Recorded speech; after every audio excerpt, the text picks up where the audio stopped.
Olá, tudo bem com vocês? Será que só de interações aléricas aditivas a genética quantitativa é feita?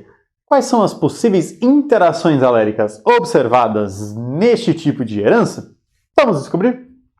A primeira delas é a interação alélica aditiva, como nós já observamos. Ou seja, eu tenho um genótipo extremo aqui, outro genótipo extremo e um genótipo que vai representar a minha média entre os dois. E, consequentemente, o valor genotípico do heterozigoto vai ser a média entre os valores genotípicos dos homozigotos. E cada alelo adiciona um valor ao genótipo, ou seja, eu tenho aqui uma adição de um determinado valor, aqui uma adição de outro valor. Neste tipo de interação, se eu observar o fenótipo do meu indivíduo, eu consigo avaliar o potencial do mesmo como um reprodutor quando eu estou pensando em melhoramento genético. Se eu tiver uma interação aditiva pensando em produção de leite, eu tenho duas maneiras de pensar nessa situação. Vamos ter aqui um cenário onde eu tenho dois loci, um A e um B, onde no A o alelo azão soma 5 litros de leite e o alelo azinho soma 3 litros de leite.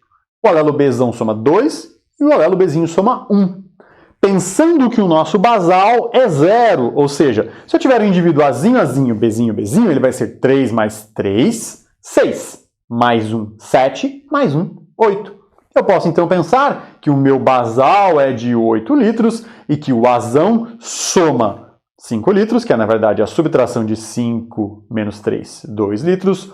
O azinho soma 0, o Bzão soma 1, porque é 2 menos 1 dará 1, e o Bzinho soma 0. Tem essas duas possibilidades aqui de avaliar a minha característica.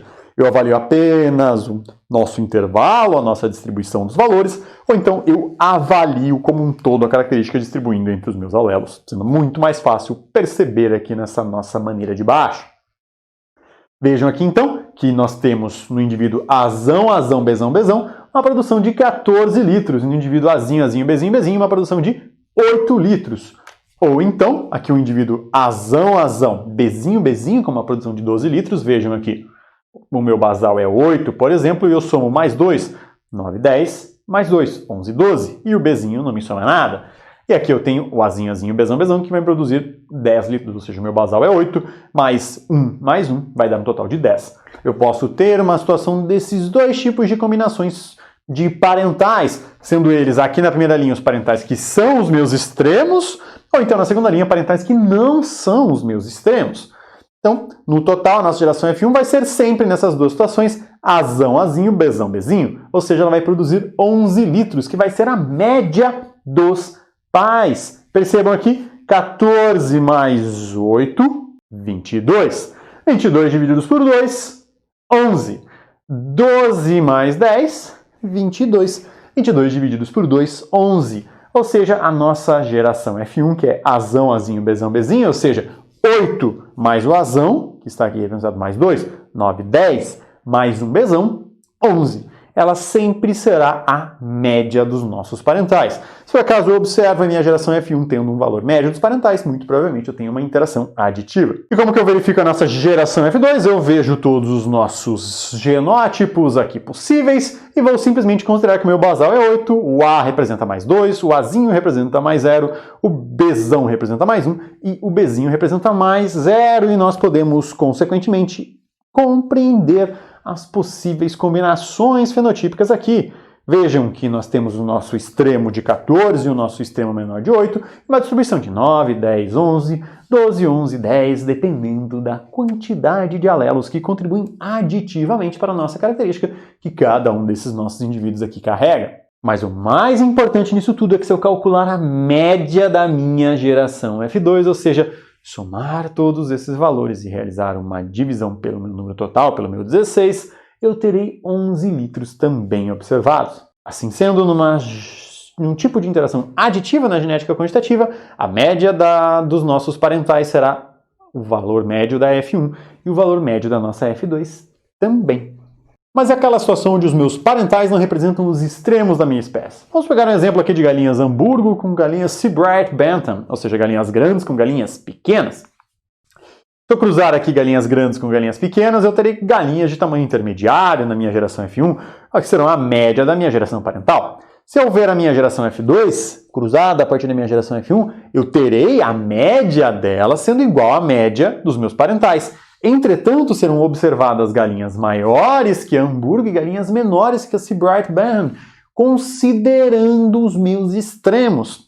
Como isso é possível? Simplesmente porque nós temos o que é chamado de variação transgressiva, ou seja, as minhas galinhas Hamburgo grandes aqui, elas eram do tipo azão, azão, bezão, bezão, cezão, cezão, dezinho, dezinho. Enquanto que as Sebright Bantam, elas eram azinho, azinho, bezinho, bezinho, cezinho, cezinho, dezão, dezão, elas tinham aqui um gene com 2 alelos, levando a adição da minha característica, enquanto que esse indivíduo aqui de cima não tinha tudo isso. Ou seja, nós produzimos uma galinha com genótipo intermediário aqui, mas aqui na nossa geração F2 eu vou ter indivíduos que são além dos nossos parentais, como o extremo da espécie, ou seja, eu tenho um homozigoto apenas com alelos que adicionam na minha categoria, na minha classificação, e o homozigoto que de nenhum dos alelos está contribuindo. Ou seja, os parentais não representam o extremo da espécie, não representam o extremo daquele nosso cruzamento, e nós temos uma variação transgressiva.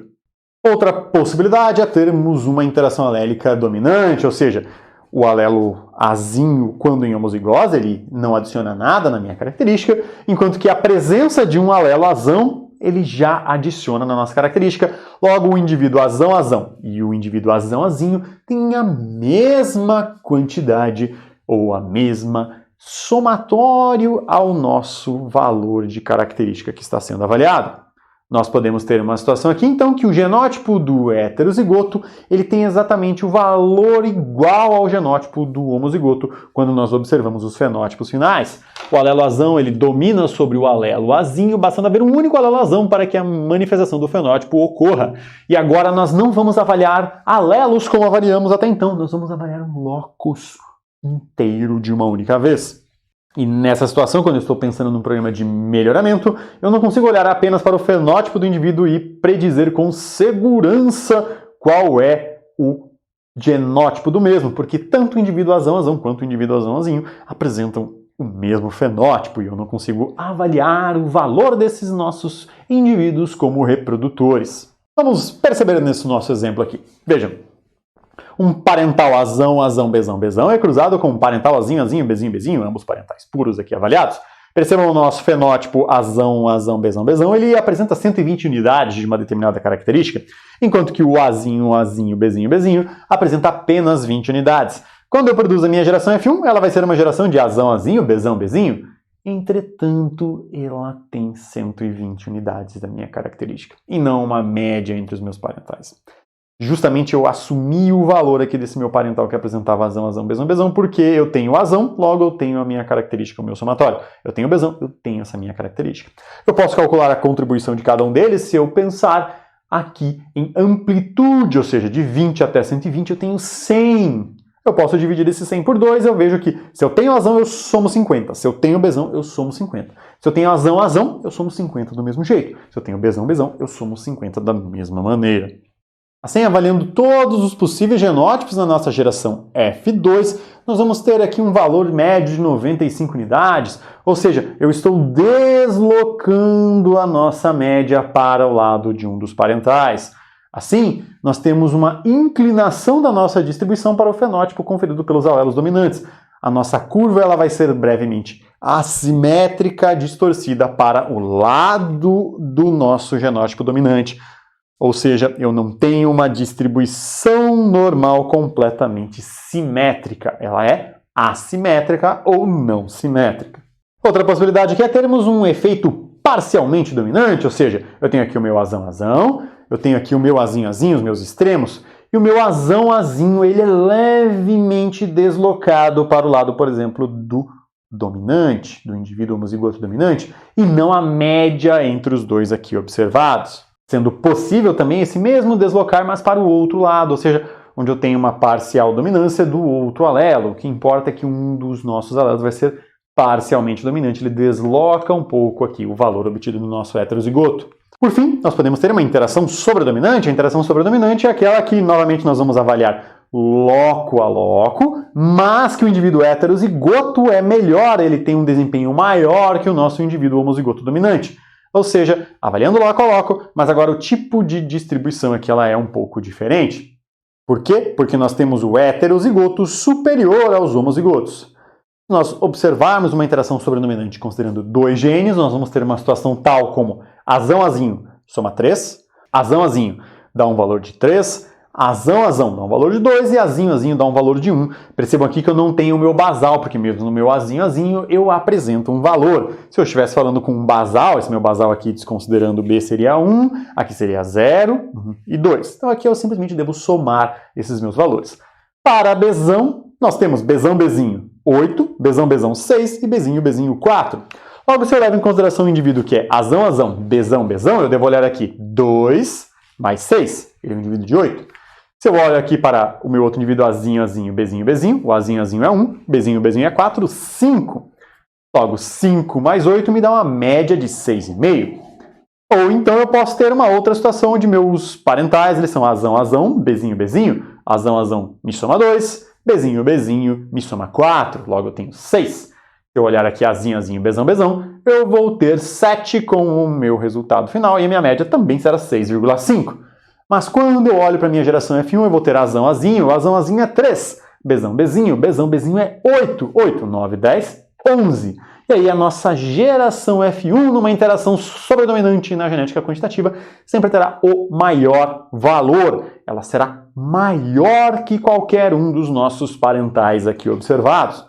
E se eu for para uma geração F2, levando em consideração todos esses nossos valores aqui observados, nós teremos uma situação como essa aqui. E caso eu calcule a média de todos esses meus valores, eu terei aqui uma média da geração F2 de 8,875. Percebam que 8,875 ainda é superior ao 6,5 de média observado lá na nossa geração parental. Aí nós podemos procurar a nossa interação predominante fazendo uma análise dessas nossas médias.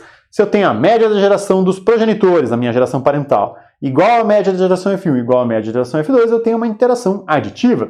Se por acaso a minha geração F1 for igual à dos parentais, mas a minha geração F2 for menor que a minha geração F1, eu tenho uma interação dominante. Se a minha geração F1 for maior que a parental e a F2 for menor que a F1, eu tenho uma interação sobredominante sendo observada. Eu vou simplesmente comparar as médias populacionais das nossas gerações distintas para poder estimar e predizer qual é o tipo de interação alélica ali observada. E, eventualmente, eu ainda posso ter algum tipo de desvio nesse tipo de herança atribuído à epistasia, ou seja, distintos genes um interagindo com o outro para alterar a capacidade do mesmo em expressar a sua categoria. Então, se por acaso eu observar um desvio ali, neste nosso esperado, ele pode ser parcialmente justificado por uma situação de epistasia. Agora que vocês já sabem distintos padrões de herança dentro do contexto da genética quantitativa, até mais e bons estudos!